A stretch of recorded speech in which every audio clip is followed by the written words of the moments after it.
Thomas Soto. Après les écoles des mines et les instituts d'études politiques, les IEP, voilà que la fac de Dauphine à Paris va augmenter ses droits de scolarité. Bonjour Nicolas Barré. Bonjour Thomas. Cette hausse scandalise les syndicats étudiants, mais alors vous, pas du tout.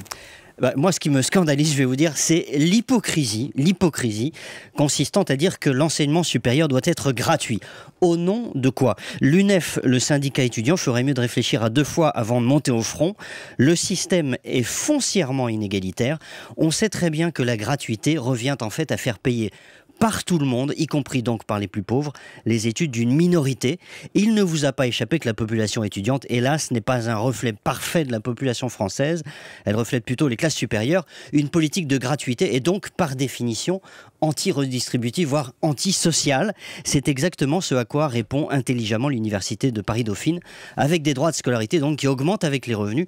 L'UNEF devrait applaudir au lieu de dénoncer. Oui, mais le but de la hausse des frais de scolarité, Nicolas, c'est surtout de trouver de l'argent pour l'université, car l'État réduit ses budgets. Alors, bien sûr, mais ça, c'est parfaitement sain. Encore une hypocrisie. L'enseignement supérieur est déjà à 2 vitesses. Les écoles d'ingénieurs, vous l'avez dit, les écoles de commerce, etc., demandent déjà des frais de scolarité élevés, ce qui leur permet d'offrir des conditions d'études meilleures à leurs étudiants. Veut-on encore accroître l'écart avec l'université en la privant de moyens?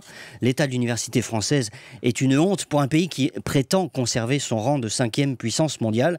Moi, j'ai eu la chance, je vais vous dire, de visiter des campus en Chine ou en Corée qui feraient pâlir d'envie les plus grandes universités chez nous, et je ne parle pas des États-Unis. Ah bah si, parlons-en des États-Unis, Nicolas, parce que là-bas, les frais de scolarité sont monstrueux. D'accord, mais tout à fait, mais même les universités les plus chères comme Harvard ou Columbia ne refuseront jamais un bon étudiant, car elles modulent les frais en fonction des capacités de paiement et qu'elles offrent toutes des bourses à ceux qui ne peuvent pas payer.